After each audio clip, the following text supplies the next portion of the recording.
Today is December 14th, 2009. I am Karen Aronson. We are talking with Joel Moses, who earned a PhD in mathematics at MIT, and whose interests over the years have focused on computer science, artificial intelligence, and engineering systems. He started his career as a professor in Course 6, which at the time was called Electrical Engineering and is now Electrical Engineering and Computer Science. He became chairman of the department, dean of the School of Engineering, and MIT's provost. He is currently one of only 14 institute professors and is acting director of the Center for Technology, Policy, and Industrial Development. Joel, thank you for talking with us today. You've described your life as inextricably entwined with MIT. What do you mean by that? Well, I came to MIT in 1963. That was the third time I actually applied. I couldn't come here as a freshman because we couldn't afford it, unfortunately. And then when I was graduating, I applied again, and I made the mistake of accepting a fellowship at Columbia rather than a research assistantship. And then finally I saw the light and I came here in '63, and I've been here ever since.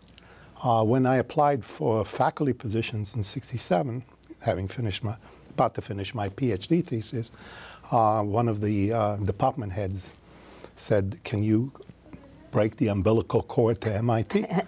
Well, I guess I haven't. I couldn't. It's been so great. What made it a good match? Is there something of the chemistry between you and this particular research university? That I don't know, but what was amazing about the situation was I didn't think much about what I was doing. Things were fun. Math was fun. Doing computer science was fun. I didn't really start thinking about what was I doing and what's been my goal. What have I accomplished until I became department head in 1981. So it was been a tremendous ride. Did it remain fun all along the way, or well, were sure. Some things more fun than others? Yeah, I mean, most faculty don't particularly care for administration. I happen to like it more than most. But there are times as an administrator that are tough and not as interesting, if you will, as others. But I found even administration, especially committee work, which most people don't like, I found that interesting. Why? Well, I don't know. There's sometimes you get, in the process of a discussion that goes on for a while, you really get at the essence of issues, surprisingly. And ideas come forth that you wouldn't have expected. And that's happened to me on several occasions while I was an administrator. But they're usually different kinds of issues from the ones you worked on as a scientist or mathematician. Yes, indeed, the administrative issues. But nevertheless, I found it interesting. How did I get into administration? Well, it's almost a trap. You have early success, and you get excited by doing more for the institute, for the department, and I've had early success. Tell us about the path that before you got to MIT and what led you here. Where were you born? What was your childhood like? Your family? I was born in Israel. Well, at the time it was called Palestine, 2 weeks before Pearl Harbor. And I lived for the first 5 years in a village, farms. So I was born on a farm, if you will. And my parents were not great farmers. They came in the midst of World War II. They came to Palestine from Germany. My father was a businessman. He was very successful in Germany. And so he basically became a businessman for the farm community. He sold the produce better than anybody else could sell the produce in a nearby city called Netanya. And after a while, we moved to Netanya in 1946, 47, I think. And we lived there until 1954. And Netanya, when I left in '54, had a population of maybe 10,000. Now I think its population is about 200,000. Became a major place for people to vacation. And in any case, we left in '54, arrived here on September 1, 1954. Actually, we were supposed to arrive on September 2, but the Israeli captain thought that, you know, since July had 31 days, August must only have 30 days. So we quickly had to telegram everybody waiting for us that we'd arrive a day earlier on September 1. In any case, we wound up in Brooklyn, New York, and stayed there for a number of years, going through junior high, high school, and then at Columbia College. What was it like to come to a new country? Did you find it exciting or frightening, or? Neither exciting nor frightening. Much of it was sort of surprises. My mother decided to prepare me for coming here. She bought me 10 pairs of pants. They were shorts. Well, in the 50s, we didn't realize that the kids in Brooklyn weren't wearing shorts. So that was a surprise. I didn't speak the language much at all, so I had to learn a lot. That was difficult. It took about 9 months before I was reasonably acclimated into the language. A lot of things were surprising. We didn't have supermarkets in Israel. If you had to go to a milk store, you had to go to a meat store, a bakery shop, you know, that was what people expected to do. Here, it was all in one store. It's a big surprise. Do you think coming to a new country shaped your willingness or ability to deal with new experiences later on, or approaches to creativity or research or anything? Or? It's possible. I don't know. I mean, what I think, as I reflect back on what shaped me, it was my parents' background more than anything. My father was born in Germany and stayed there until they left in '39. My mother was actually born in Romania and left Romania as a result of World War I, wound up in Berlin. That's where she met my father in '38. Their attitudes toward family, toward actually problem solving, I didn't realize that. That had a major impact on me, possibly more than my 12 years or so in Israel. So when, again, yes, everything shapes you, and I was shaped by all of these countries, but the surprise was how much of my thinking was affected by my parents' German background. And how would you characterize your approach to problem solving? Well, problem solving and organization. A little more hierarchical than the American classic approach. In any case, a different kind of hierarchy.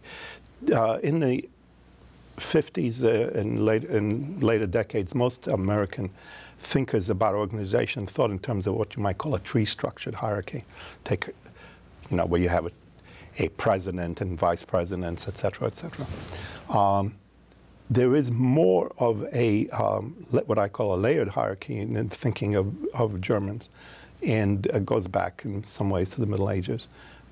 That approach to organization and also problem solving, it turns out, had an impact on me and makes me different from a lot of people in this country at this time.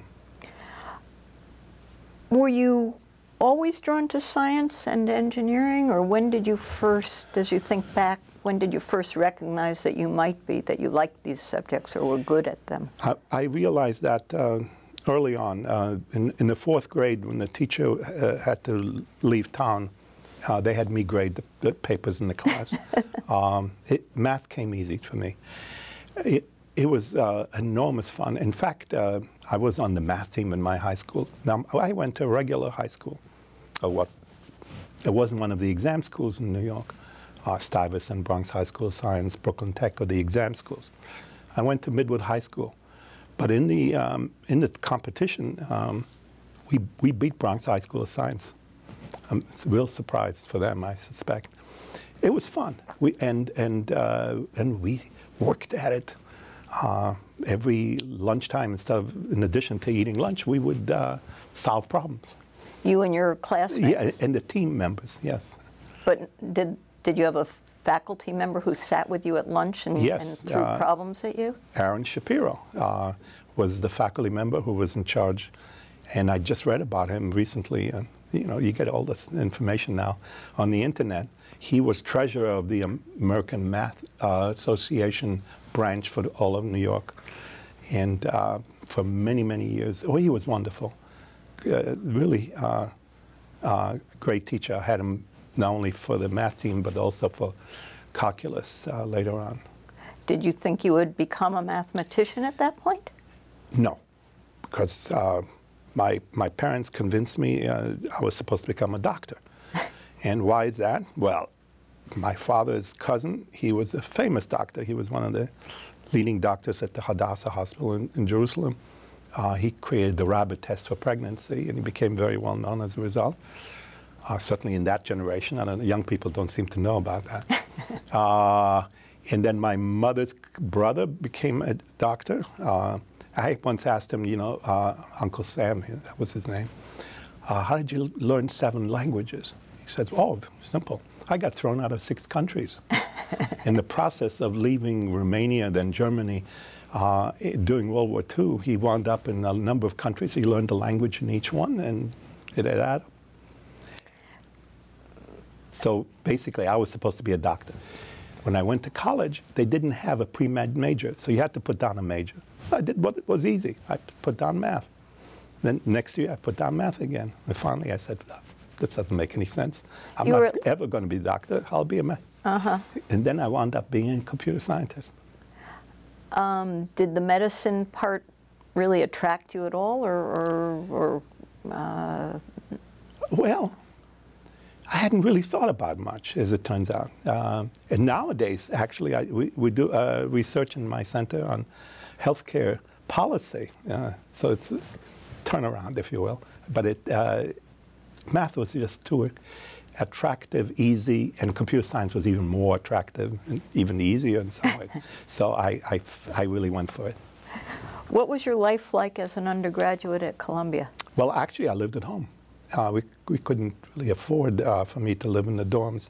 So it was, what makes Columbia different from MIT is that there are a large number of required subjects in the humanities. And you have to think about Plato and Aristotle, music and art and things like that. So probably more so than MIT students really tend to do.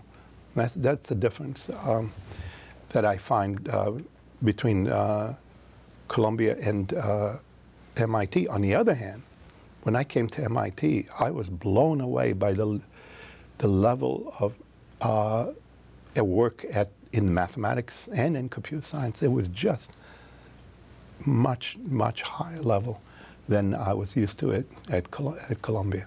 Mm-hmm. So I came to the right place for those fields. Finally. Absolutely.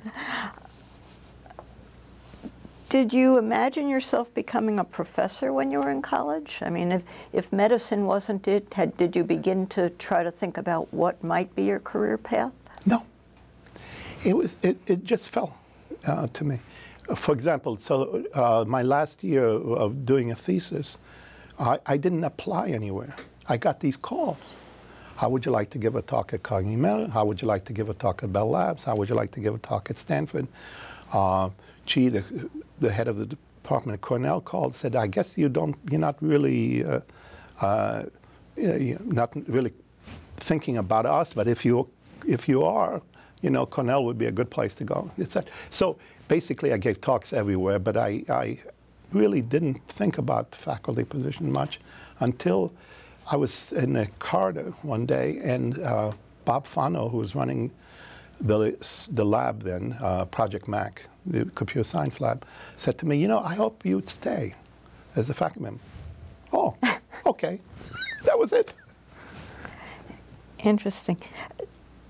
When did you first encounter computers, and was it love at first sight? First time I saw a computer was in 1957, I would guess. I was working, I got a job in the summer in Wall Street, and I was a runner. But and so you were still in high school? I was still in high school. I was a runner, and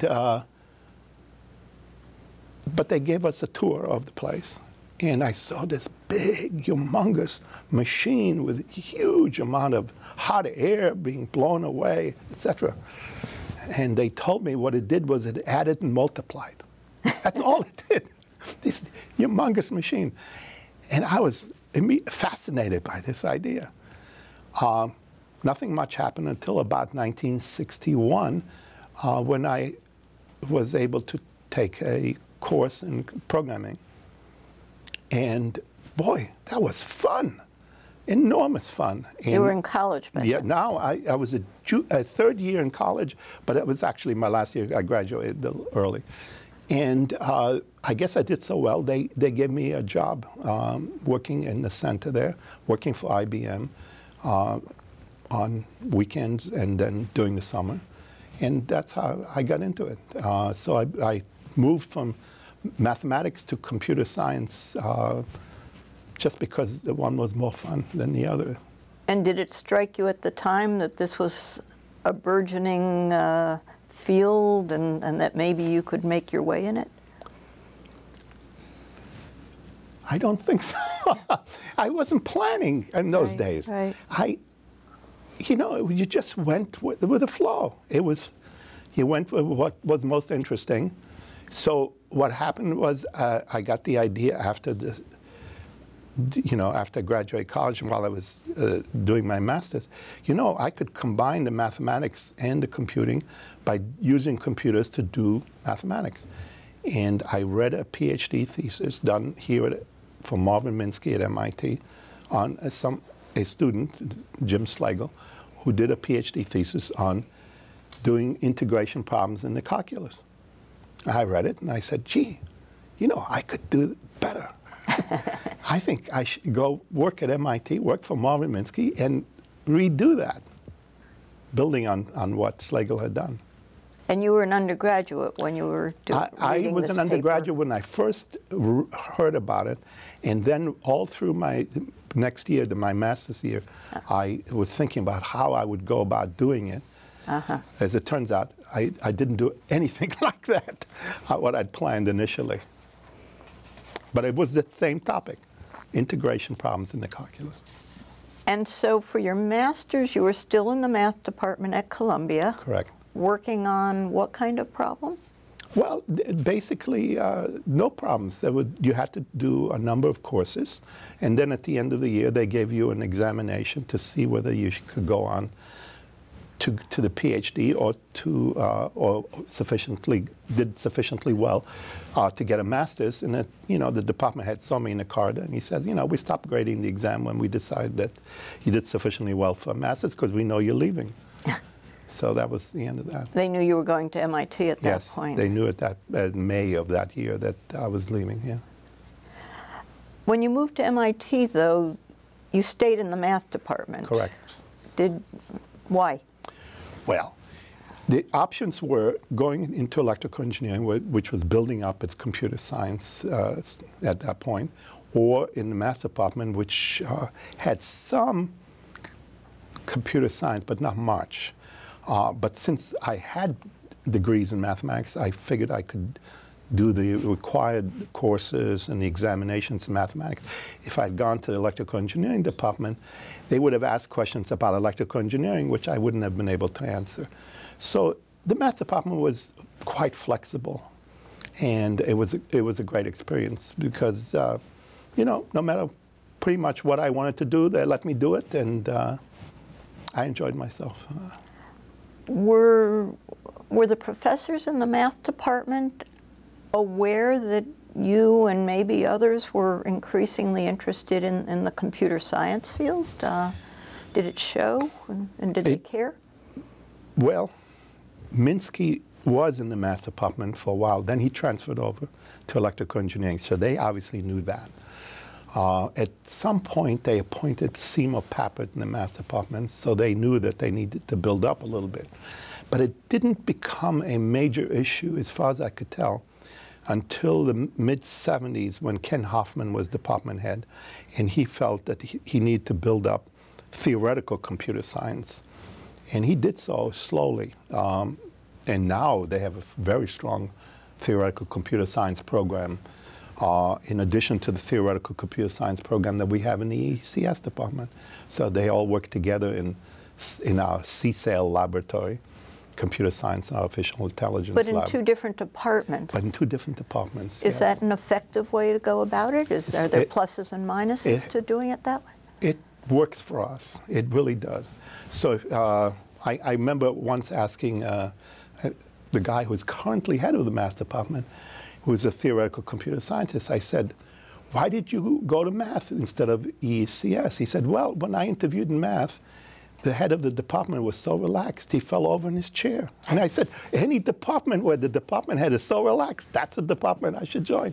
Now he's head of the department. What were your first impressions of MIT when you came here? Oh, geez, this place is tough. It's so much harder. The level of the courses that I initially took in mathematics was so much higher than what I was used to. So I started immediately taking courses in the E department with the computer science courses, where things I could handle reasonably well. And I enjoyed, and the math department allowed me to take a number of computer science courses in the E department, and as well as math courses in mathematics. And so my first impression was tough. Oh my God, am I going to be able to do this? But then later on, it turns out it was okay. It worked. How many of your classmates came in with the same reaction you did? I mean, if everybody, or almost everybody, came from the outside, did they all tend to feel, gee, this is hard, or were most of the students from MIT and so they were just going along? Or it's interesting that you would have come from, you know, a very good university and have that reaction. Good point. I didn't know many. Some of the ones I did know in the math department, who we were Columbia graduates, had an easy time of it. They picked a field, a subfield of mathematics, and did a PhD within 2 years even. Mm-hmm. So it wasn't, I can't say what the general impression is. I just didn't know that many graduate students in the math department. So I can't really say. What did you do your thesis work on? I did it eventually. I took a while to convince Marvin Minsky to allow me to do it, but I redid Slago's thesis using more mathematics to start with. He was, I think, trying to see if he could, in a sense, do it the way freshmen did it. Well, I was trying to see if I could do it the way expert mathematicians did. So I read up the literature, which was reasonably, well, not fully developed, on how to think of this as a mathematical problem, and then I did a computer implementation of that. Which was to use computers to do a symbolic integration. And, you know, not the way freshmen might do it, but the way experts might do it, maybe even better in some cases. Later on, we figured out how to do it in a way that surprised professional mathematicians. And why did that question interest you? Did you feel like it was important, or what about it tugged at you? It combined my various interests, right? So at one hand, mathematics, and the other hand, programming, and the third, it could be viewed even as AI, or at least initially was AI, artificial intelligence. So by combining all three into that one problem, yeah, gee, that seems like a good thing to do. Artificial intelligence became one of your strong interests. How did you get into it, and where did you think you would go with it? What about it fascinated you? Well, Minsky supervised the first thesis, Slago's thesis on integration, and so I went to work for Marvin. So he was, you know, one of the fathers of AI. There were essentially four of them. Minsky, McCarthy, Herb Simon, and Alan Newell. And so I took his courses, and I learned about AI from him. And I try to advance that field as well as our understanding integration and build if you will, a mathematical laboratory so that engineers or scientists could use it to solve their problems. So it had a useful aspect to it, it had an AI aspect to it, had a mathematical aspect to it, all combined. And the feeling that it was sort of a technical step-by-step approach as opposed to sort of being fascinated in some grand way about what machines would do in the world, or AI, sort of not course, a science fiction-y no, it wasn't science fiction-y. This was real practical stuff. Now, I have to tell you, there was another graduate student of Minsky's in the E department, Bill Martin, who was working on creating what he called symbolic mathematical laboratory, which was allowed us to understand and work out step-by-step processes that engineers or scientists might use in order to do symbolic calculations. So we had to differentiate and integrate and simplify and all kinds of things that people do. And so he was working on the step-by-step process. He was also working on a beautiful display of expressions, which didn't exist at the time. And I was working on, differentiation, integration, and a little bit of simplification on my side. And we combined forces after we finished our theses. So we had a very practical aspect to it. In addition, of course, the rest of the Marvin students were mostly interested in the larger issue of artificial intelligence. And I was too, but I parted company a little bit from Marvin's approach, partly now I think because of my German background, because I created what is later on called expert systems or knowledge-based systems. And that was a different approach than the one that was initially used in AI. AI at the time, say in the mid-60s, the feeling was that you had to solve a problem by not knowing much about it, just looking at the statement, some axioms, etc. Do it very logically, work out the details, etc., etc. And I said to myself, this is not likely to work on hard problems. Are you going to be able to rederive Einstein's theory of relativity without knowing something about physics and some of the experiments that people had done? I didn't think so. And so I thought, you really had to know something. Well, that was a surprise to people, I think, to people in AI. I pushed that for a while, but then I dropped out and I became more of a pure computer scientist. To what extent is that premise accepted by people in AI now, and to what extent has the field moved away from it? Well, it's complicated. To some degree, I think the notion that you had to know something is certainly accepted. A lot of AI nowadays is what you might call modern AI, which is the people who are interested in certain parts of the problem.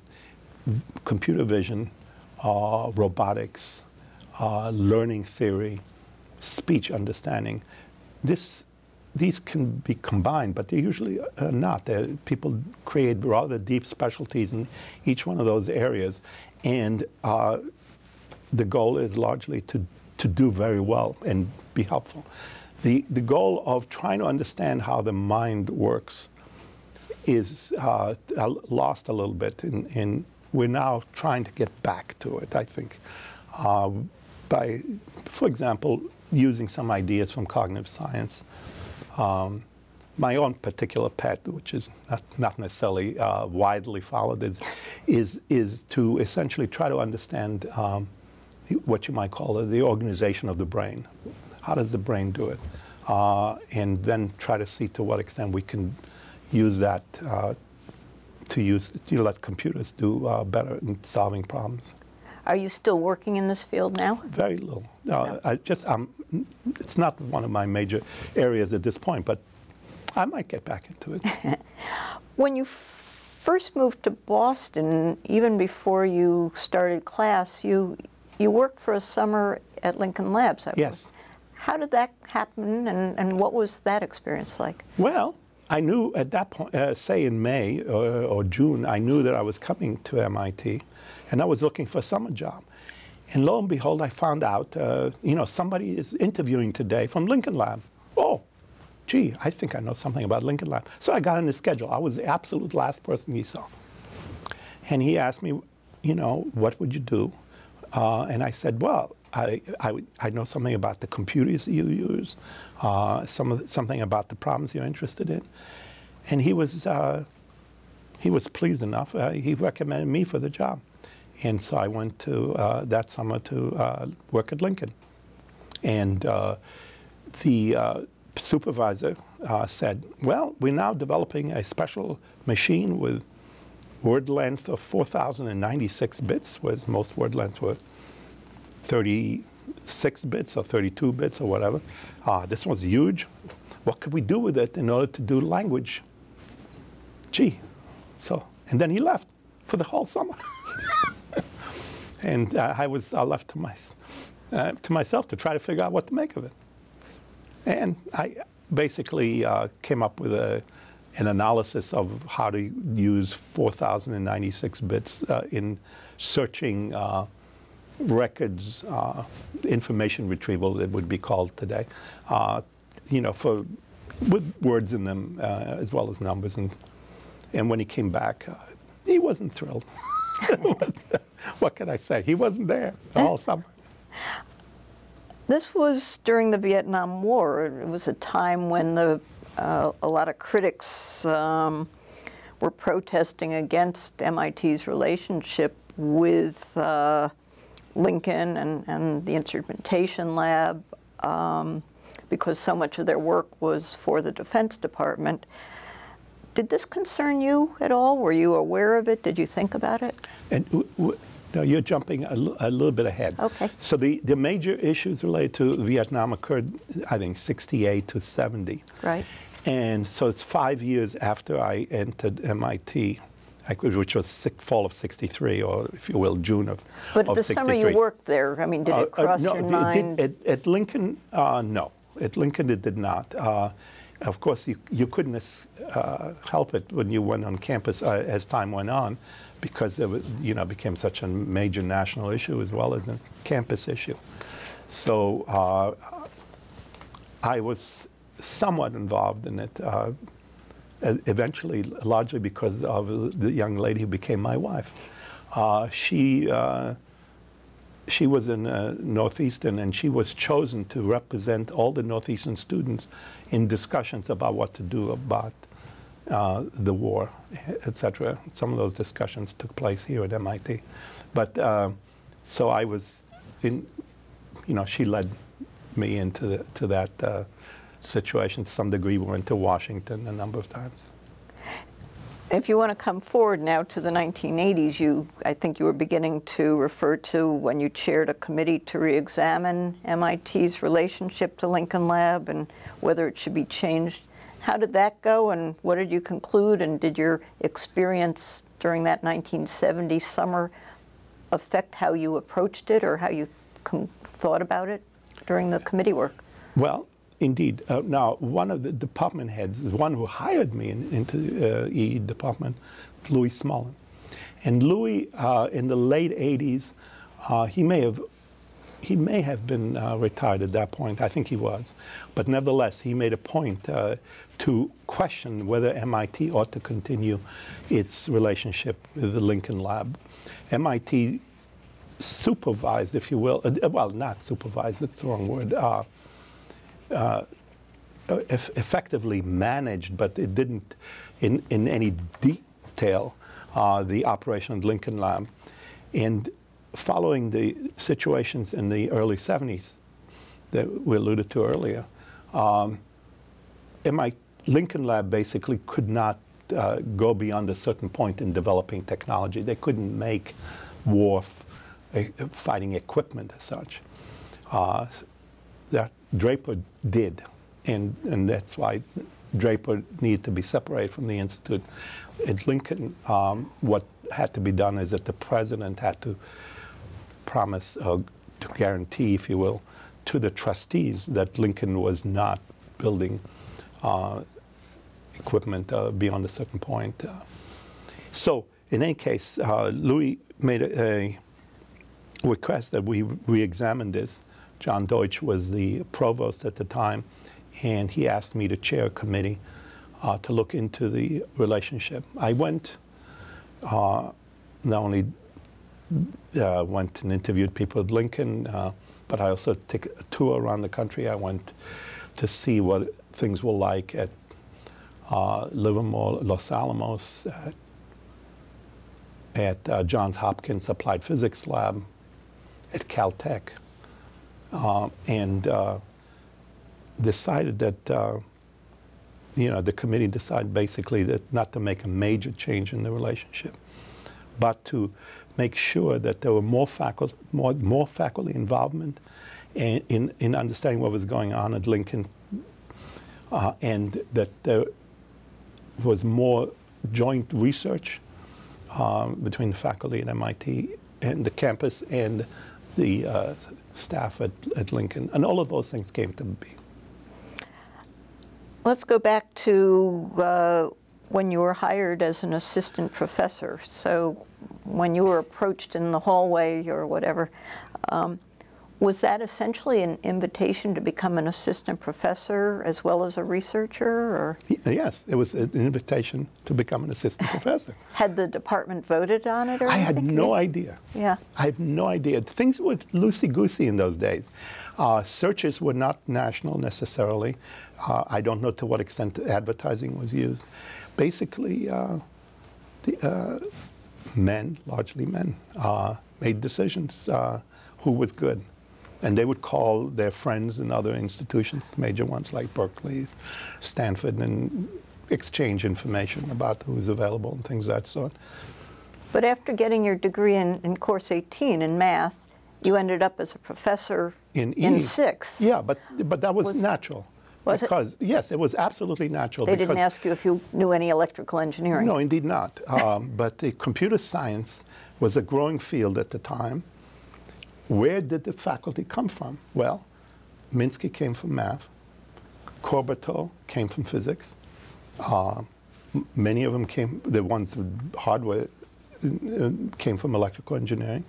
And the locus was in the E department.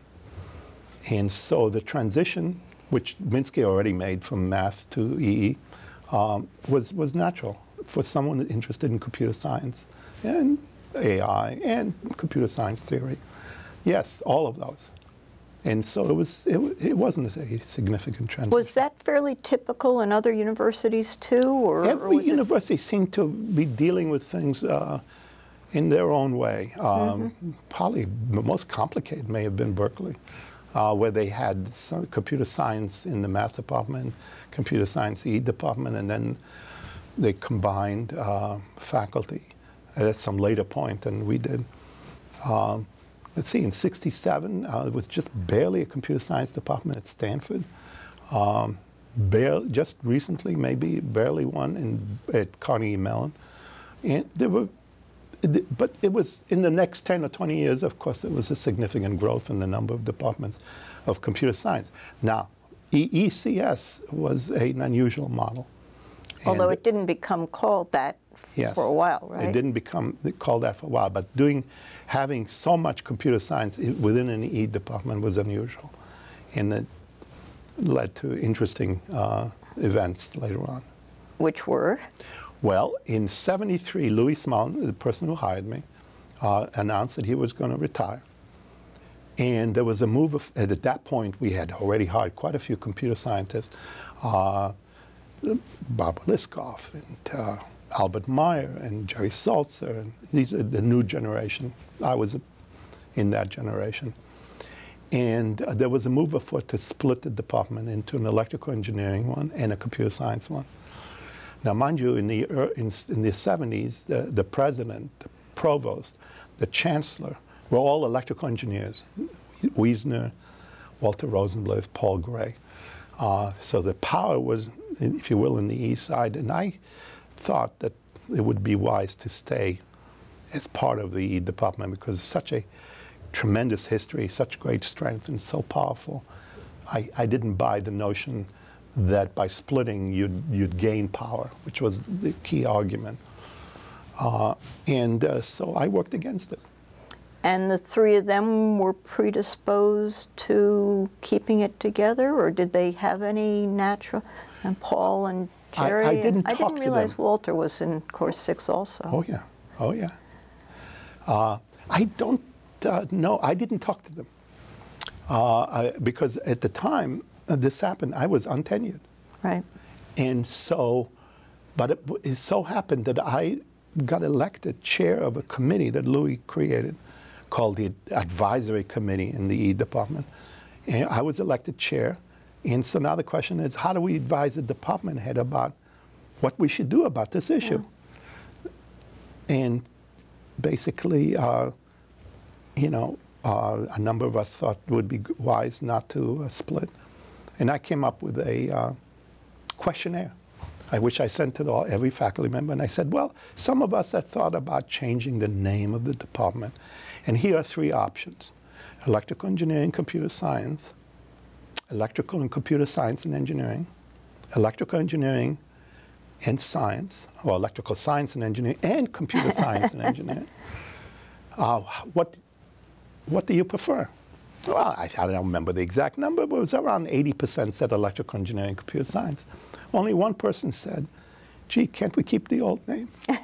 That was Louis Smolin.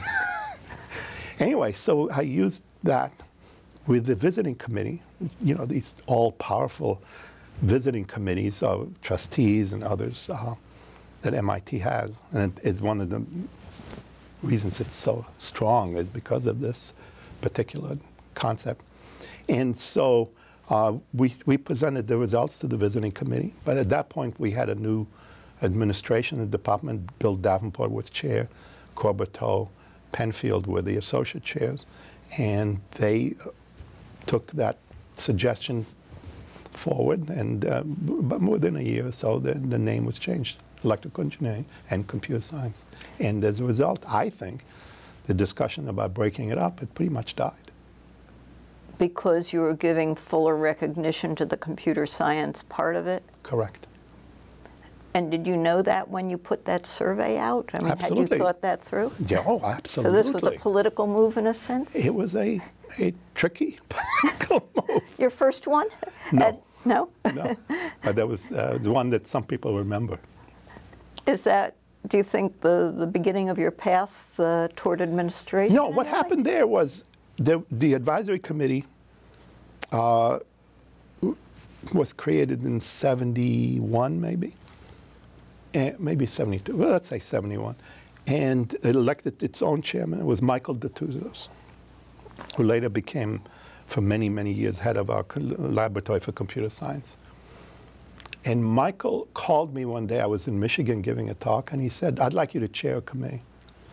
And the committee's job was to figure out what the impact would be on the department if it could no longer grow in size. See, what happened apparently, well, I looked at data, so it's not so apparently. Yes, what happened was, beginning in the mid-50s, the size of the faculty in MIT grew. And it grew in the department, E department especially, so that by 68, we had 125 faculty. Unbelievable. Wow. In Course 6? In Course 6. And that was not sustainable, given the budgetary situation. The kind of growth or that size? The size, and beyond that, the growth. No, certainly not the growth, but even that size could not be sustained. And so the question is, given budgetary restrictions, what was likely to be the outcome? And I came up with a fairly simple model that one variable model. It says, well, if the probability of making tenure of the people we currently have is similar to what it has been in the past, we're now currently 45% tenured. Within a decade, we'll be 80% tenured. If the numbers don't grow, total numbers, our ability to hire will be much reduced. We may be able to hire 2 or 3 faculty a year as opposed to 6 or 7. And it was so simple and straightforward. People looked at it and they said, well, that's got to be right. And of course it was right.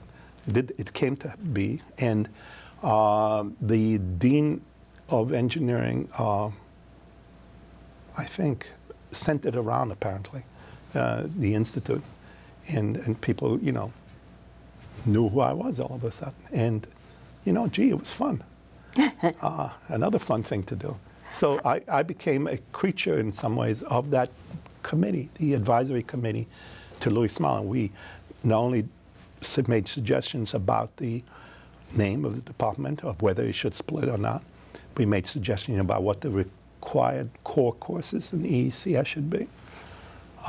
So this is the very same committee that Mike Dertuzzo said. Yes, he chaired it for a year or so, and then he suggested, of course he couldn't impose his will, he suggested that I replace him, and I became the chairman the next year. And you were already on the committee? I was on the committee. And as an untenured Oh, absolutely. As an associate without tenure. And did it ever cross your mind that perhaps being on the committee or the outcomes or what you said would affect whether or not you got tenure? No. I basically, again, I didn't care. I mean, gee, I'm having a good time, and these are important issues, and let's do something about it. And if I get tenure, fine. And if I don't get tenure, oh, well, remember those calls I used to get? Well, they'll call again. So I just wasn't planning for myself. And I just did what seemed like a natural thing to do. Things were going well on the research side, in my opinion. I was never an outstanding teacher. I was okay, I suppose. So things were going okay in that regard. And, you know, I was spending more and more time on this thing. And, hey, it's doing good for the Institute. I loved it. And the research you were doing at that time was? Was an outgrowth of my PhD thesis and Bill Martin's work. And at that point, Bill Martin had already separated himself from the project. So I was running the project. We built a system called Maxima. It's a name that I invented because it means different things in different languages. Latin, and even there's a Hebrew meaning. It's related to the word kismet. Maxima, magical, wondrous. And so when I realized the multiple meanings, I thought, oh, that's a good name, and it stopped. And we were building this system, and at that point, we were probably getting a lot of users on the ARPANET, which was a precursor to the internet. The ARPANET published, the leading sites, and for a while, we were the #2 site in the country, because people were logging in on our computer. The #1 site being? I don't remember. Another university one? I don't know. It may have been something like BBNN or no, I don't remember. It was the #1 site. And of course, we weren't #2 for forever, just for some months or maybe a year or so. And again, people were having a good time using our system. Finding errors, yes, every once in a while. What did they do? Publishing papers. Yeah. They were publishing papers. What did it mean when they used the Well, site? they had problems, let's say, in engineering or in physics, often in physics, which you had to use formulas. And so, they had to differentiate or, in some cases, integrate, simplify, do power series expansions of one kind or another. And, all kinds of people using it. And they were talking to us, by email. That was fun. And did they tend to use it because it would have been difficult to get the answers otherwise, or it was just faster? Or? It was faster and in most cases more accurate. Now, every once in a while a bug would come in, so I can't guarantee the accuracy. But yes, most of the accuracy was an issue as well as the speed. Sometimes they would calculate, this would have taken me 6 months of handwork, etc., and I can do it in an hour or whatever. Yeah. And now it's become, a standard situation.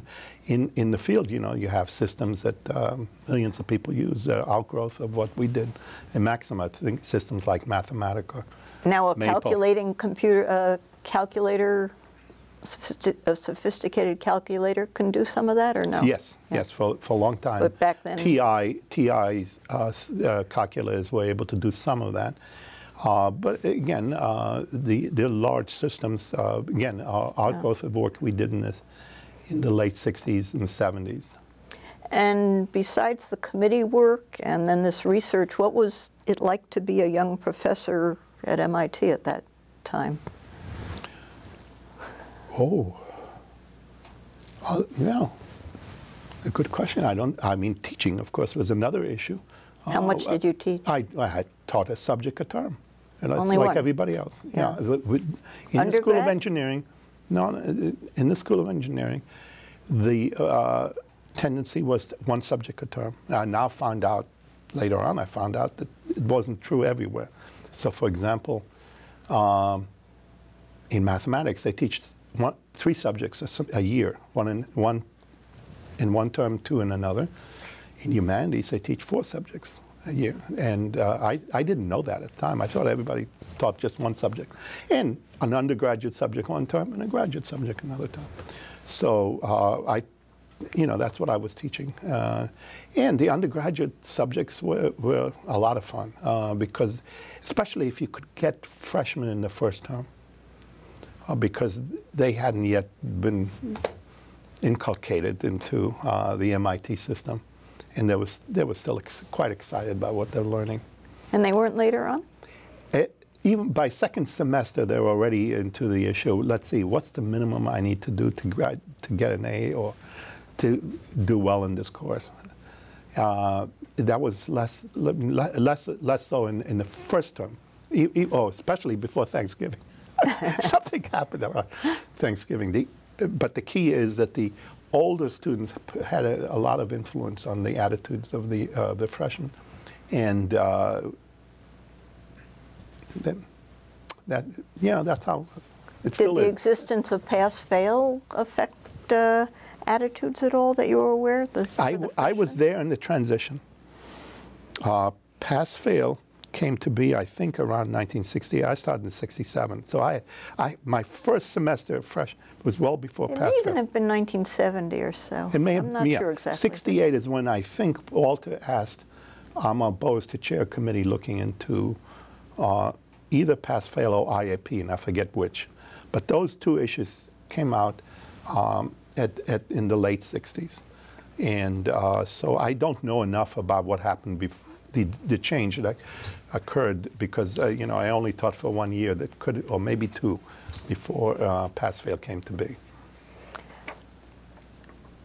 What courses have you liked teaching the most? Are there any that were just more fun? Well, certainly in the early years, the undergraduate programming course was fun. In fact, it's interesting. In '78. I was supposed to teach a new approach to the introductory course.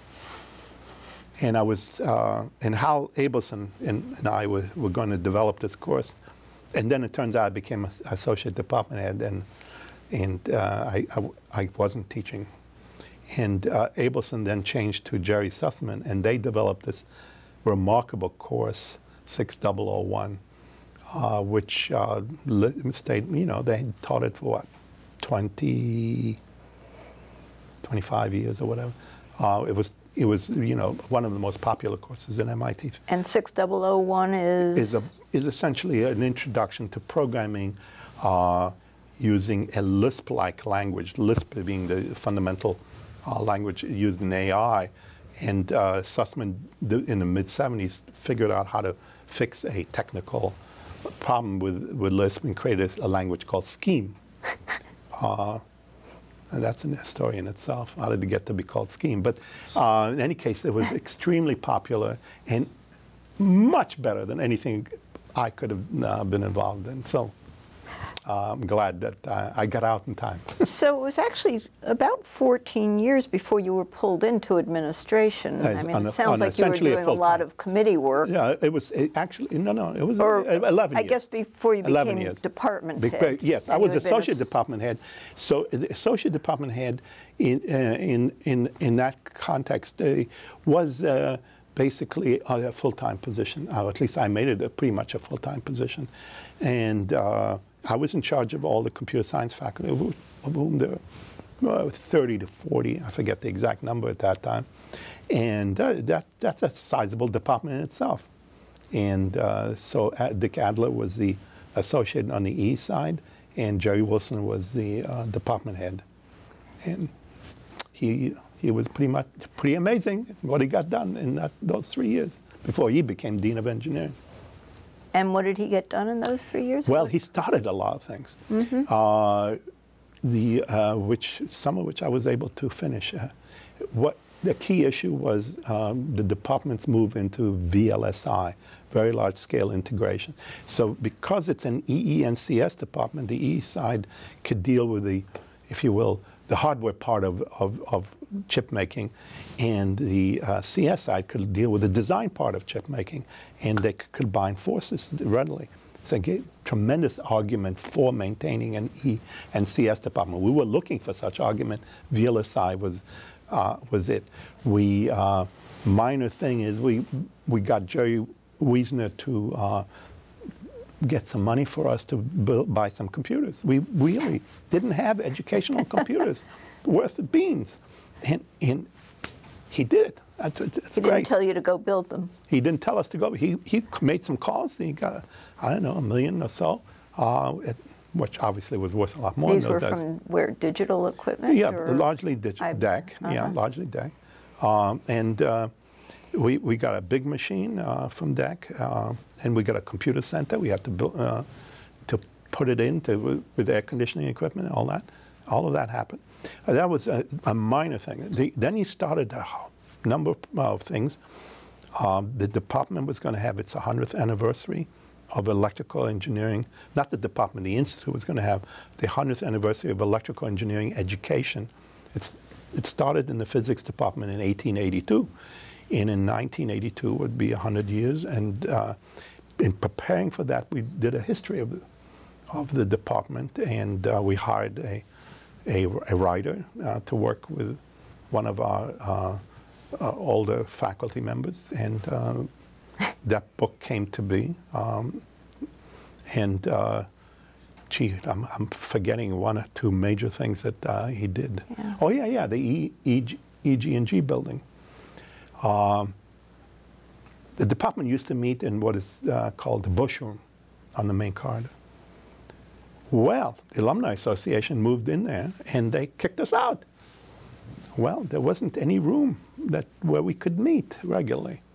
So he told Doc Edgerton, Jerry Wilson, he told Doc Edgerton, you know, Doc, what are we going to do about this? We can't meet. And Doc says, all right, I'll give you $500,000. Now, go ahead, build it now. Well, Jerry said, wow, I got $500,000. Now let's see what we can do with this. We have other needs. So he and Paul started work on trying to figure out what the total needs of the department. He and Paul Gray. Gray. Yeah. Okay. Paul Gray had become president around then, 1980, 81. And they came up with a building that would cost $4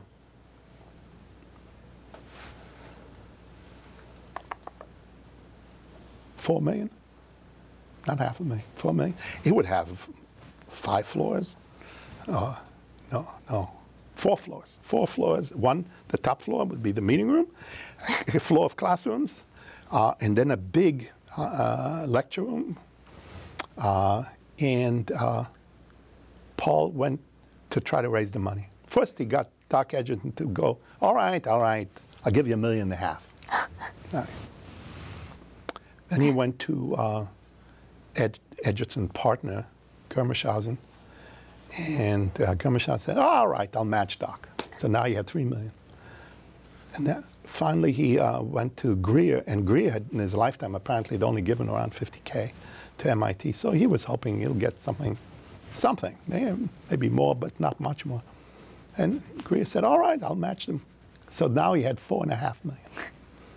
And no, I was wrong. The cost eventually wound up being $5 million. And because Jerry decided he needed to have a top floor of laboratories for 6001, among other things. And so Doc gave him another $500,000. And we got some from the company that they founded, EG&G. And so this was was great. building? Building 34. 34. It was supposed to be there between 36 and 38. And when Jerry was trying to get the money for it in the early 70s for that complex, he was having a hard time getting a teaching building between 36 and 30. 36 being the research lab electronics, 38 being the department headquarters largely. And so he put in, just corridors combining the two. And EG&G filled in the corridor eventually. As associate department head, you were responsible for the computer science half of the department, or portion of the department. Right. What was happening to the field, and what were you trying to do with the department, that portion of it, during those years? Well, it wasn't clear to me that we had a clear idea. What we wanted to do was hire the best. And unfortunately, the number of openings was very small, like maybe one a year, things of that sort. So I was in charge of the search, and it was difficult to make a decision. But we did try to hire the best we could, and And you were getting more and more students during this period? No, not yet. Yes, we were. This issue will come up when we talk about when I was department head. What was happening is between 72, which was a low point not only in computer science but also in engineering. I don't know if you remember, the Route 128 area was in a major recession in the early 70s because we'd gone to the moon. And we were cutting down to some degree in Vietnam, in the Army situation. The Department of Defense, which funded a lot of the work on campus in the 50s and 60s, was thinking that it couldn't do so anymore because of the so-called Mansfield Amendment. Mansfield Amendment was created by Mike Mansfield, against the objection of Jerry Wiesner, by the way. And it basically said the Department of Defense can only do research on things directly related to military needs. And they used to fund a lot of research that couldn't be said to be directly related to military needs. So there was a lot of reduction there. 72 was a low point. It was a low point in the number of sophomores in electrical engineering and computer science. We had 2 programs at that point. And it kept growing and growing and growing. And so by 1984, I was guessing, based on my analysis of the numbers, that we would be having 38% of all undergraduates major in ECS. And I declared a crisis. I said, this is not, we can't do it. And with the current faculty, we can't and still maintain quality and et cetera. And it became a major issue for the faculty at MIT as a whole. And Paul Gray, was wonderful in dealing with it. He actually taught, while he was president, he taught a section of our introductory circuits course, and he got the perfect score. Why? Partly because everybody knew he was the president, and partly because he never used notes.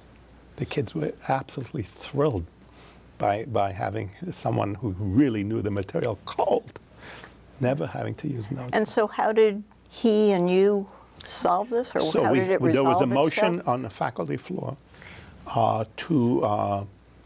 there were several motions, but basically the idea was either, our view was either the numbers sort of naturally went down, or MIT should require high school students who applied to indicate what they were going to major in and use that as to decide how many electrical engineers, computer scientists they would accept. Now, we didn't like that idea. The committee that looked at it from MIT-wide perspective basically said, no, that shouldn't be the way. What should be done is in the spring term of the freshman year, when students have to choose majors, have them declare what they were going to do, and have them take an examination. And you guys choose the ones you want to keep. Whoa, puts the onus on us. Well, we didn't like that. In any case, we came to a complicated series of votes on the faculty floor with Paul in charge as president, and everything failed. Those motions, at least. And so what we were left with was a notion that the number of students had better ratchet down over the next 3 years, otherwise we'll have to revisit the issue. Surprise, surprise. They ratcheted down. What happened? In 1985, I think it was 85, could have been 84, but I think it was 85, the expectations of the computer industry was that the number of microprocessor or chips or whatever would double from one year to the next. Well, it didn't double. It only went up 25% or some such thing. Well, a crisis, okay? And so the students who, especially women students, I believe, who may have felt that this was a good way to avoid the cyclical behavior of most engineering fields, because computers had never gone down. Okay, now they're going down. Well, and we don't want to mention that. It's just as cyclic as any of the others. So we really lost a lot of very good women who started majoring in computer science in the 80s. I don't know. I haven't kept up the numbers. We may have recovered, but my guess is that it made a tremendous long-term difference. Were you surprised when you were tapped to be department chair, or no. Did it seem obvious that? No, no. At that point, with Jerry Wilson becoming dean, there were really only two options, and I thought I would be it. I'm pretty sure my EE colleagues were, some of them were a little nervous because I didn't know much about electrical engineering. But within a year or so, I think it was pretty clear that it would work out very well. So what other challenges did you face as chair of the department besides the question of enrollments and getting to know the hardware side? Well, first off, we had to finish the agenda that Jerry Wilson started. We had to get a major integrated circuits lab in Building 39. Paul was tremendously helpful, Paul Gray, tremendously helpful in kicking out the computer center, in dealing with ARPA to get us some financial relief. Dick Adler did a yeoman job as the associate head on the east side, working with Paul Penfield, who later became department head, and to build up a lab and get the contracts for both the design and for the IC work, building up connections to the industry that gave us money as well as equipment. That was a major undertaking, but again, largely done by Dick Adler, Paul Penfield. Of course, we had to have the celebration of the 100th anniversary of EE education and the book. You know, it was a lot of things were done. EG&G building was finished. I remember one time people were telling me, "Hey, you got to watch Doc. He's putting in Coke bottles on the ground." And EG&G building right outside my office. So I ran all the way down, and there was Doc in the ground, sticking in these Coke bottles. I said, "Doc, what are you doing?" He says, "Well, when I go exploring in the Aegean, I see these amphoras. And whenever I see an amphora, I know there was Greek civilization. 1,000 years from now, when they find this Coke bottle, they'll know there was an American civilization." He was wonderful. What was he putting in those bottles? Nothing. Nothing. He was just putting the bottles. The bottles in. themselves. Just, what does he have in the amphora by now when he finds Nothing. it? Nothing. Yeah. I don't know if they had oil in them or. So those were things that happened in the first few years of that administration, and now I created a number of events, if you will. When I stepped down in '89, someone came to me and they tapped me in the card and they said, "You know, I'm going to remember you for something." I said, "What?" He said, "A 4-letter word." Oh. Food. What happened is I created once we had the EG&G building, we had regular meetings of the faculty around lunch.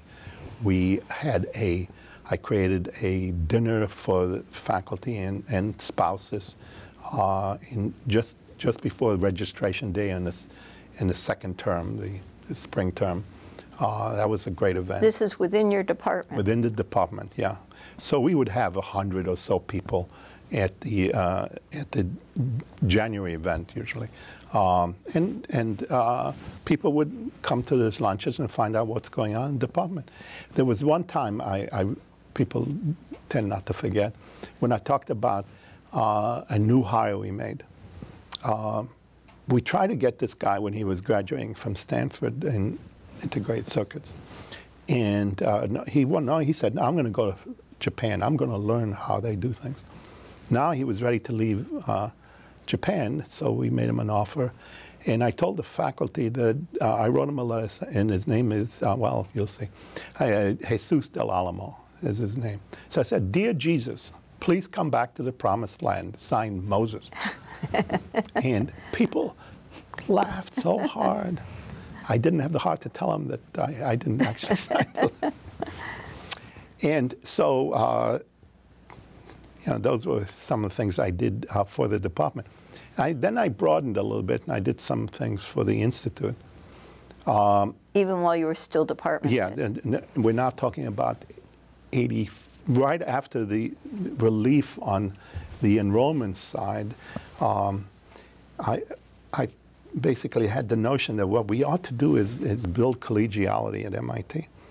And the way to do that might be to have groups of faculty meet on a regular basis and, talk about whatever, technical issues. These would be from throughout the Institute. And so I went with this idea to the main departmental committee at the time called the Committee on Educational Policy. I said, well, we should have 20 groups randomly chosen of 50 people. There are about 1,000 faculty, and each should meet maybe once a month at the faculty club, and that way almost every working day of the month would be used up, and they could talk about whatever. And this would build up collegiality, etc. And people thought that was crazy. But there was one guy there who didn't.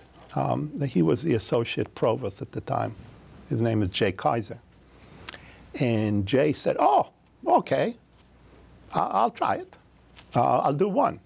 And there was another faculty member there, Alla Toomer, and he said, "I'll generate the random numbers." Well, it's still going on.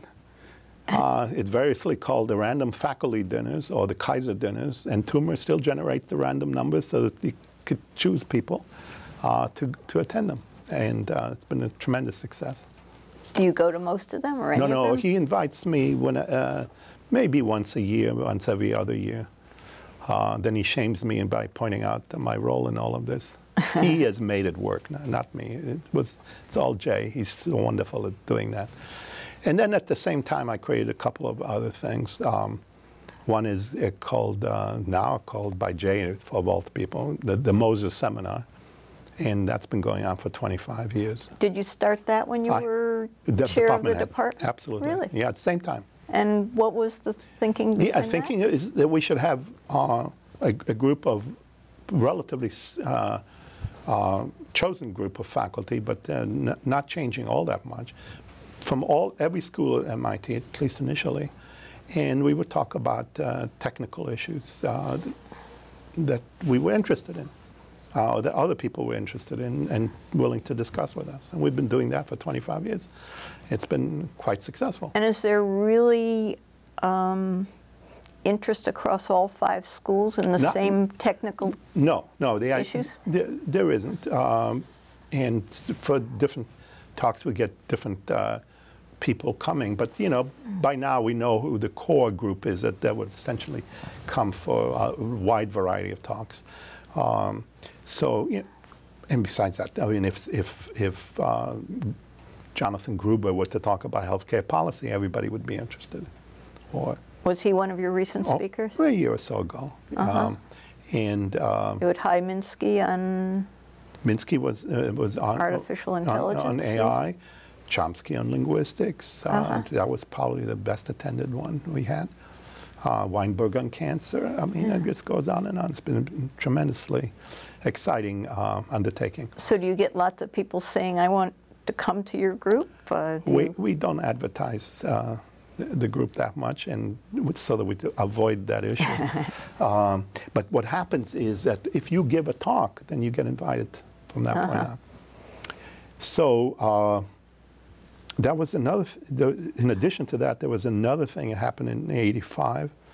A lady, professor in literature, Cynthia Wolf, came to see me. She said, you know, the power at MIT is in the School of Engineering. Well, all right, some power. The humanities faculty feel like they're not part of the core of the institution. Wouldn't it be nice if we could create a way of gathering faculty, especially from humanities and engineering and science? And so I said, all right, we'll do that. It's called the symposium, and it's still going on. And it's called what? Symposium. Remember Plato's Symposium? How often? Well, I don't know. I haven't been in that one works differently. You stay in it for a number of years and then you get off. I've been off for a long time, but my guess is maybe once a month. Oh, that often? Yeah, and a member of the symposium would get up, talk about their specialty, and other people would comment. That one is a dinner event. The others are lunch. By the end of your term as department chair, were there pressures to cut faculty in your department or hold it down at that point? Well, yeah, it's a good question. There was budgetary pressure at MIT is nothing new. It probably goes back to '68 when the Mansfield Amendment came into being under Howard Johnson. And so it's been an issue that's sort of simmering. Sometimes it's not so bad, but sometimes it gets tough. And in the late '80s or mid '80s, I think the idea was we needed to reduce MIT's costs some way. Jerry Wilson certainly played an important role there because partly because of his interest in manufacturing and how manufacturing organization in the United States had to change given the pressure from Japan. And so he basically said, MIT needs to reduce the size of its faculty to the first degree. The cost of the institution is a function of its size. All right. And so I said, yeah, that's fine. Are the other schools going to go along? He says, well, sure, then we're going to make them go along. Well, it turns out nobody else went along. But Jerry Wilson reduced the size of, not of the effective faculty, but the ones on board plus some ones that you could hire, et cetera. He reduced the number of potential hires. And I said, you know, if you don't go along with the other deans, you know, the School of Engineering is not going to do well. And I really opposed that unilateral move on his part. And eventually he wanted to clamp down on the size of the E department. He didn't do that, ECS. He didn't do that initially because of the enrollment issue we discussed. But when he did, I resigned. You thought it would be less fun? Yeah, well, that, and I thought it was an issue of principle. So what'd you do after your resignation? Well, I waited for them to find a new department head, and that wasn't as easy as they initially thought. But eventually, they came up with Paul Penfield. And I took a year off, and I spent the year at the Harvard Business School. And why the Harvard Business School? Partly I couldn't easily leave. My kids were going to school in the area. I didn't want to go anywhere without them. And I really got interested in the issue of manufacturing, why we were not doing well relative to the Japanese, at least in the '80s. I was interested in organizational issues, and again, the issue of my German background, if you will. So and I knew of some people at the Harvard Business School, what they've done. And so I asked them, would you take me on? And they said, fine. So. Did any of the Harvard Business School rub off on you? Did it influence your own management style or change your thinking in any way when you came back? A very different setting. Well, I was impressed. I hadn't expected to be impressed by their teaching. One of the people there that whose work I liked was George Lodge. George Lodge ran against Kennedy in 1962 and lost. And so he became a Harvard Business School professor. And he did sociology comparison of Japanese and Germans and other countries with the U.S., et cetera. And I liked that. And I asked George, I said, what would it take for you to miss a class? And he said, never done that. 104-degree temperature, and I'd consider it. I was impressed. These guys travel all over writing their cases, et cetera. They get in money from the school to do this traveling, but they make sure to schedule it in such a way that they don't miss classes. In MIT, you know, if you had to go to a conference, you get somebody to take over for your class. I mean, that's a reasonable thing. These guys don't. And the case study teaching really is not easy. It requires a lot of careful attention to details and what the student is saying relative to what you think is going on. I was impressed with the teaching. That I had not expected. In terms of the research, I was, you know, I actually taught a course there.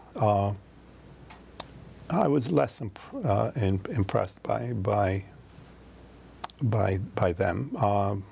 Very good people, but not as mathematical, maybe.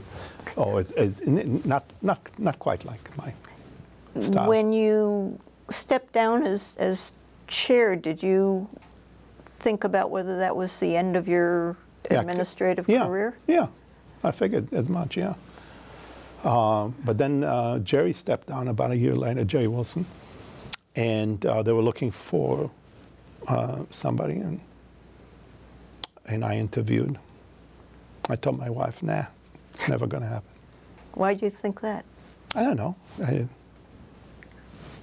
I just didn't. There were members of the committee who were asking sort of what seemed to be rather nasty or difficult questions. Like what? It's a long time. So I didn't think it would happen. It did happen, fine. Okay. And Jerry stepped down on January 16 of 1991. And I met with Mark Wrighton, who was provost at the time. Actually, I was a candidate for provost. I've got to be honest about that. I forgot. During the year, they involved me in a little bit in the search for the president. And but Mark Wrighton became provost and did very fine work. And he interviewed me, I think, after the 16th. And he backed the appointment a few days. Okay.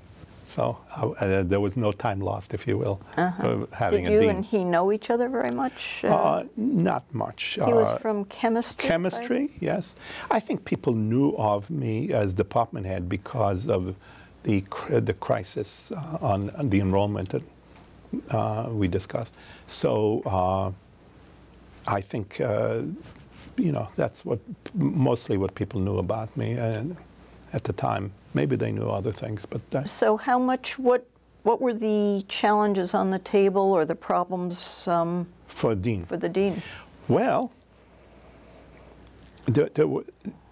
before I answer that question, I'll put it this way: the structure of MIT is department heads, not chairmen, heads. Department heads have a lot of power. The provost and president have a lot of power. The provost usually runs the budget for the institute. Department heads have budgetary authority, and they have to do hiring, et cetera, et cetera. The deans, not so clear, at least then. The dean of Sloan School, who was really a department head of a very large department, that's one thing. But the dean of engineering, dean of science, and other deans had less power than let's say they do at Harvard, where they're all-powerful deans. They could control the endowment for that school and all that jazz. Now, so the dean could do things which he or she found interesting. And Jerry Wilson did Project Athena, which actually I had a major role in. He led us in manufacturing, which I had a very minor role in. And I thought one of the things we should do is do something parallel to lead us in manufacturing in the area of design. And that became the System Design Management Program.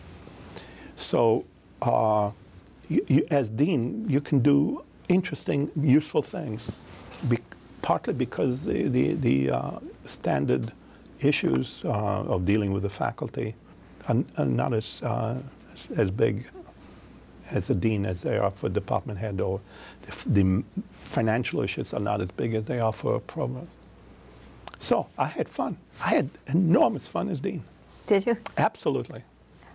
One issue I think you had to face was questions about some of the smaller engineering departments in the school, which were coming up then because of financial issues? Again, financial. Again, we were all constantly looking for ways to reduce costs.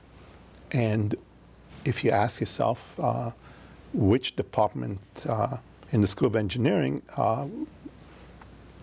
you could argue, are not as easily justified. Well, there were two of them. Pretty obvious. Everybody knew what they were. Nuclear engineering and ocean engineering. And so I, in concert with the provost president, agreed to try to see what I could do about nuclear engineering. And the issue there then was that, there hadn't been a new plant on order in a couple of decades. It wasn't clear things were going to change. What's the future going to be for that department? The department said they were going to go into bio area, nuclear plus bio. That's fine, but that wouldn't... Because they had the radiology. They had fission and fusion and radiology? Those are three areas: fission, fusion, and well, it's called radiology, fine. Fusion is always going to be the technology of the future. It's not clear how many faculty you need because in many ways physics, also electrical engineering were heavily involved in that. Fusion was the fundamental problem. And so I thought maybe what we could do is combine the department with mechanical engineering, as had been done in many other universities. And so we had a meeting over dinner, and I suggested this. And of course, they weren't buying. You had a meeting with whom? The faculty in nuclear engineering. And so I came back and I talked to the department head extensively about the idea of reducing the faculty size over time. We also talked to the visiting committee. Again, these extremely important committees for the Institute, visiting committees. We talked to them about the issue. So people knew that was on the table, and the department was willing to undergo a reduction in size over a period of a decade or so.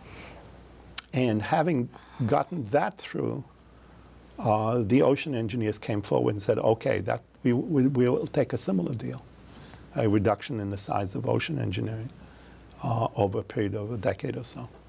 And both things came to be.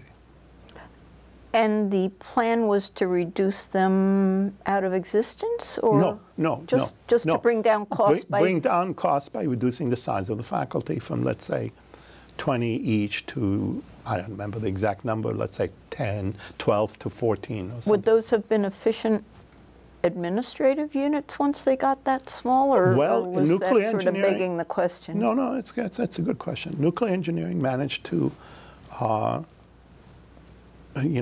stay as a viable institution, and has now presumably grown somewhat as nuclear has come to the fore again, which I'm pleased with.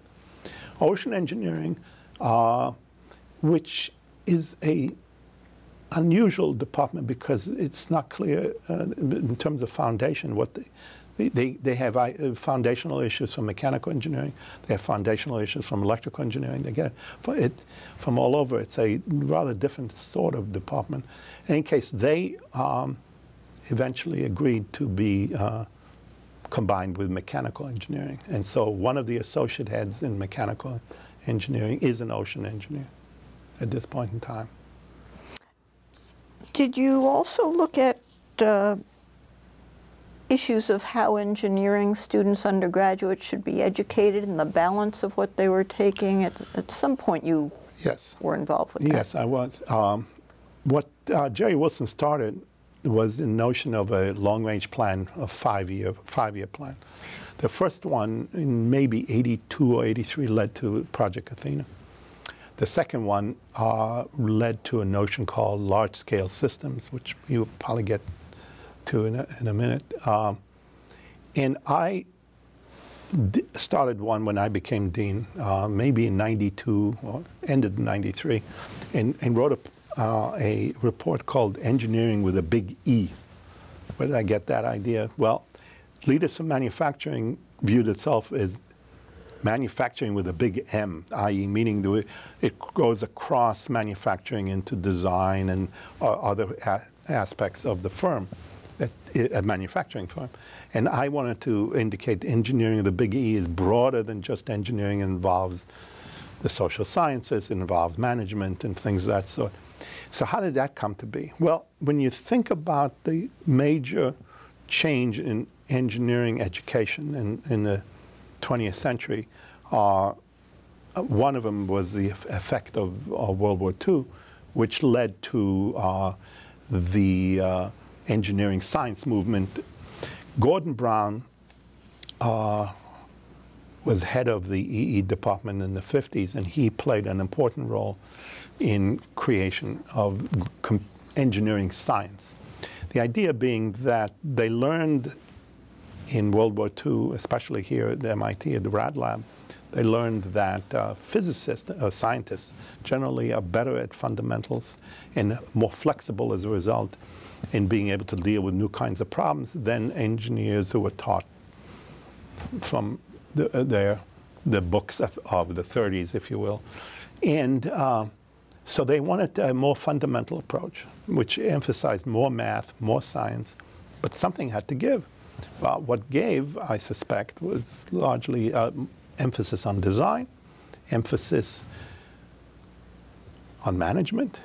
Actually, management of engineering firms was a subject taught a number of years in the department. Anything having to do with environment or manufacturing, etc., it just wouldn't come up. So by the 80s, when we knew that manufacturing was an issue, it seemed like having such a strong emphasis on math and science is good, but at what cost? So there were two ideas around. One is that we ought to see if we could require a fifth year for every student. At the end of 5 years, they'll get a master's, all right, but we'll try to get them to take that extra year, and then we can broaden them as well as deepen them somewhat. And we could start, if we knew that the student's going to do 5 years, we could start some of this earlier on. So engineering with a big E was an attempt to broaden engineering education to deal with some of the issues that, in some sense, were allowed to slip by in the engineering science movement, which was extremely successful, no doubt. And it made MIT EE department. We wrote the books, the red book, not the red, the green book series in the 50s was essentially an engineering science series and put EE department on the map more than ever. And so now this was a more risky kind of a move. So two parts, the fifth year, and the other one is the broadening. And Paul Penfield in particular, when he was head of the EE department, tried to convince people, other heads or other chairwomen of the EE departments to, adopt this fifth-year approach, and they wouldn't. And but we were able to do that certainly in the ECS department, and through what is called the Masters of Engineering degree, which is in a fifth year. You do a project and you get a master's as well as a bachelor's degree.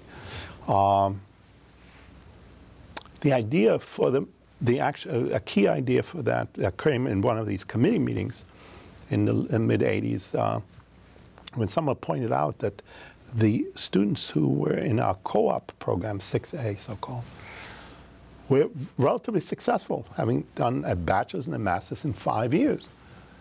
So why don't we see if we can do a co-op thing on campus for the rest of the students? And that's what the Master of Engineering is to some degree. You do your master's work, a project on campus rather than at the company site. And did this apply to all the engineering departments, or was it mainly Core 6? It could, but it turns out to have been most successful in Core 6. It was tried, I think, in Aero. It wasn't that successful. It may have been said to have been tried in civil, again, not that successful. Yeah. And mechanical absolutely refused to do it. So, yeah, it really works for us. Yes, it has side effects because the introductory graduate courses had to be changed a little bit to meet the different quality standards of the MIT ECS students and the entering doctoral students. But yeah, on the whole, I think people would say it's been a success. And it's still not a national thing. And furthermore, the broadening hasn't been quite as strong as it could be. It's become more so over the years. Mind you, this program's been around now for 16, 17 years or whatever. So we've done some broadening, but not as much as I'd hoped. But yeah, there's always another administration. Tell us about your time as provost.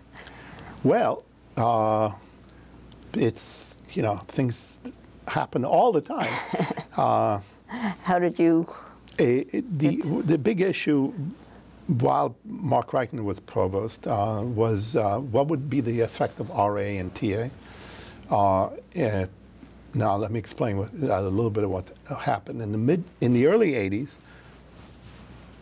When John Deutsch was Dean of Science, he worked out a deal where the tuition for research assistants and teaching assistants, RAT, was essentially added on to the pool of employee benefits for all MIT staff, including ones at Lincoln. That was one of the issues at the Lincoln Lab Committee that we discussed earlier, was to figure out what the effect would be. What happened in effect was that Lincoln was paying for the tuition of 700 students that they never saw through this employee benefits addition of the tuition to the pool.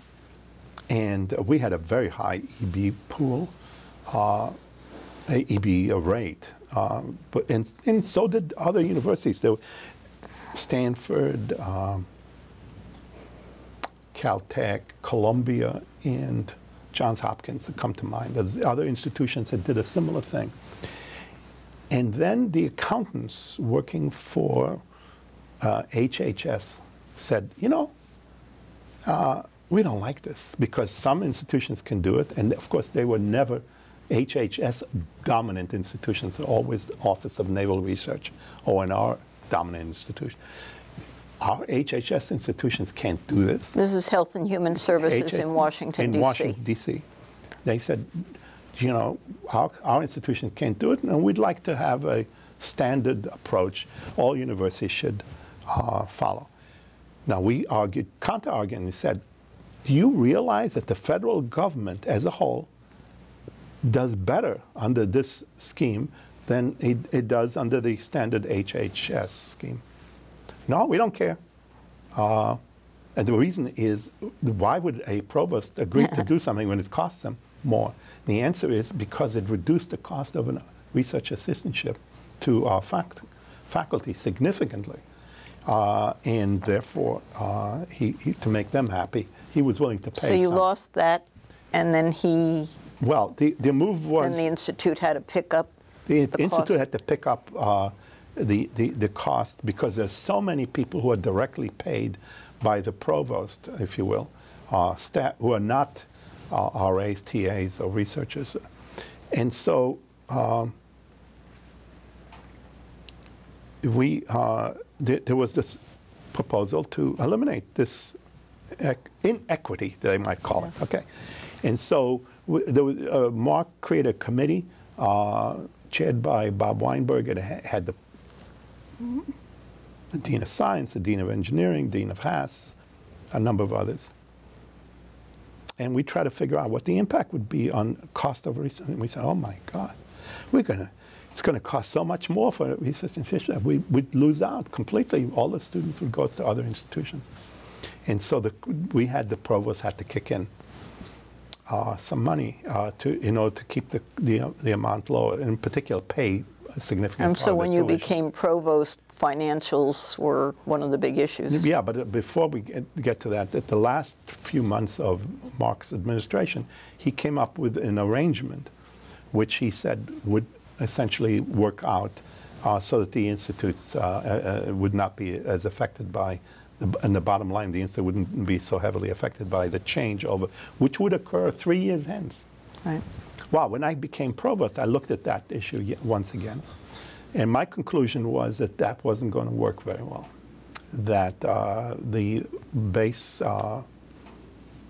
budget was going to be in the red for several tens of millions of dollars a year, and maybe even growing as we went forward. And that became a major issue for me when I was provost. It's how to deal with that. And did you figure out a way? Was there any way? Well, there would have been a way. Yeah, there was a way, which was that the payout of the endowment had to be increased. Now, at the time, my estimate was that the endowment was paying out a little over 3%. Most people assume that endowments pay out 5%. And the difference between 5% and 3% is so large as to take care of a lot of issues. But it took a while to convince the trustees to go along with that. And this was in a period of a growing endowment. The endowment was growing, and the payout in terms of dollars was only increasing a little, 5%, but the increase was 5%. It lagged. And it lagged the growth in the endowment by a lot. And mind you, this was a process that had been going on for 20 some odd years. And so the lag was significant. And so my hope was that we could go to a more reasonable payout rate and deal with some of these issues. And you ultimately did, they ultimately did change? Yeah, working with Bill Dixon, who was my counterpart, senior vice president in charge of administrative services. And with Chuck, we wrote a proposal to the trustees that was brought in and allowed us to deal with almost all the financial issues by increasing the payout in the endowment significantly. So that was... Were there one or two other major issues that you grappled with as provost? Well, as always, the provost deals with almost everything. Space was an issue, always an issue. We never, and it's a significant issue, I think, for MIT going forward. We, for many years, just didn't put enough money into maintenance. We have a deferred maintenance bogey of between $500 million and $1 billion. And we just, and it costs us in many ways. One is that a new faculty member comes in and she needs a lab. You make a slight change in anything, they say, well, we got to bring it up to code because we haven't been doing it. Well, all of a sudden the cost of the lab grows enormously. It makes it difficult to hire experimentalists of any kind. So that's an issue. An interesting thing that happened was a campaign was announced or about to be announced. Fundraising campaign. A fundraising campaign. And it was my job to figure out what to use it for. And I looked at Deutsche's analysis of the previous campaign, and I said, gee, you know, if we have to be careful not to put too much into the categories of gifts that we want to see. We have to recognize that people give us money for the things that they want to see. And so when I did the different categories, chairs, scholarships, I knew I had to do fellowships more than I expected to see, but we really needed to have fellowships. Graduate fellowships. Graduate fellowsowships. To cover the RATA tuition and so forth? A little bit that, and variety. Fellowships is a good thing because it allows you to attract some of the very best students and that you might lose otherwise, even if you could hire them as RAs without any difficulty. So those were the usual categories. Then I said, listen, they're going to give us money for research, which we don't control, because they want certain research done. I put that up a little higher than it would have been otherwise. And I think my estimates were done right, very close to being right. We eventually settled on a figure of $1.5 billion. And when we made that, as we'd hoped we would, they raised it to $2 billion, and they made that. And I think it was tricky, and maybe I didn't handle as well as I should have, was the notion that over a long period of time, we hadn't been building much, and there was pent-up demand. So, of course, every dean had their favorites. And of course, for 25 years, I was pushing for a building on campus for computer science. Because one argument being is to get the EE and CS faculty closer to each other. And the other one is that being across the railroad tracks, as we were in Technology Square for many, many years, we were developing a culture that was different from the rest of the institution, and I didn't like that. So Deutsch actually helped in this regard by pointing out that Building 20 had to be replaced because it had all this asbestos. And so I spent the money to get rid of the asbestos. Not an easy thing. And then we built a building on top of that space. And we had a big party for building when we came down from Building 20. Paul Penfield did a great job in that party. And we built the Status Center. And do you think that's changed the culture of engineering or I don't know about engineering. EE and CS are much closer, I think. We're also across the street from the Brain and Cog, and we're working with them a little more closely than we would have otherwise. And the students have an easier time getting to the faculty. And of course, the Student Street's a wonderful thing in the Status. So I won't go into the negotiations over the architects and things like that. But I'll tell you one story about Status. I was this on may be a final Ray's story with just 2 or 3 minutes. Oh, I'm sorry. I was on Ray's board for 20-some-odd years. Ray's Data. Ray's Data's board, analog devices. And so he knew about this need for a building. So, and he was also chairman of the visiting committee. So he finally he came and he said, you know, I don't want to hear any more about this. Here's $10 million. Sounds like Doc. Here's $10 million. Start building this already. And we said, wow, after all these years of talking about it, well, we actually have $10 million on the table. So we actually priced out the building, and it was a lot more than $10 million, well over 100. So at one point we had a meeting and with Chalk and Ray and others. Barbara Stowe probably was at the meeting, Vice President for Development. And I said, why don't we have a building which has 2 towers? And that way we can get 3 gifts, 1 for each tower, 1 for the overall thing. And at that point, I think Ray had already agreed with Maria to give us $25 million. And then we got $20 million from Gates, $15 million more from Alex Dreyfus. Alex Dreyfus. Yeah, he was the one who gave us the money for the other wing or, yeah. So the of building. tripartite system worked well. It worked very well. And of course, we were able to get some additional monies for special rooms, part of the first floor, things that sort. It added up to maybe a gifts total of around 90 million, plus all the money we saved and in not paying rent on Technology Square. So, but nevertheless, the building is larger than I'd anticipated, partly because it has huge garage underneath, but it has this wonderful student street. Yeah. And what are you most involved with now as a closing note? Engineering.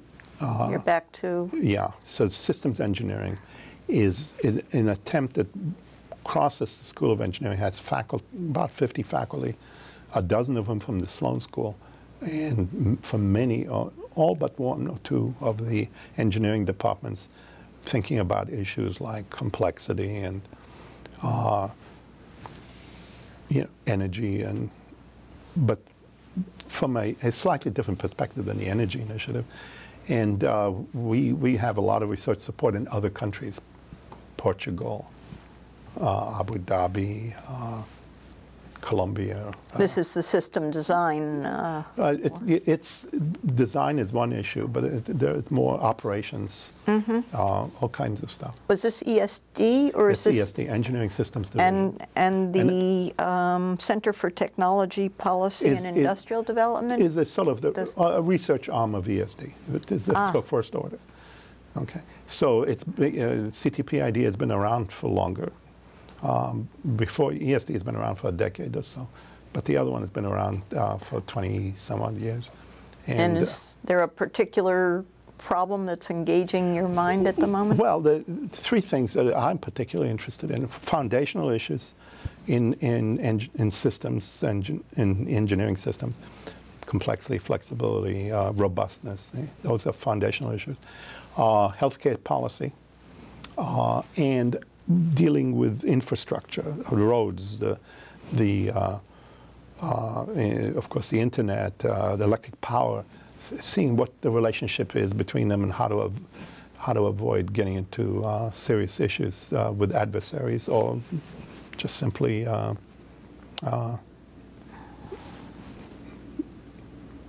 loss of electric power due to rain or who knows what.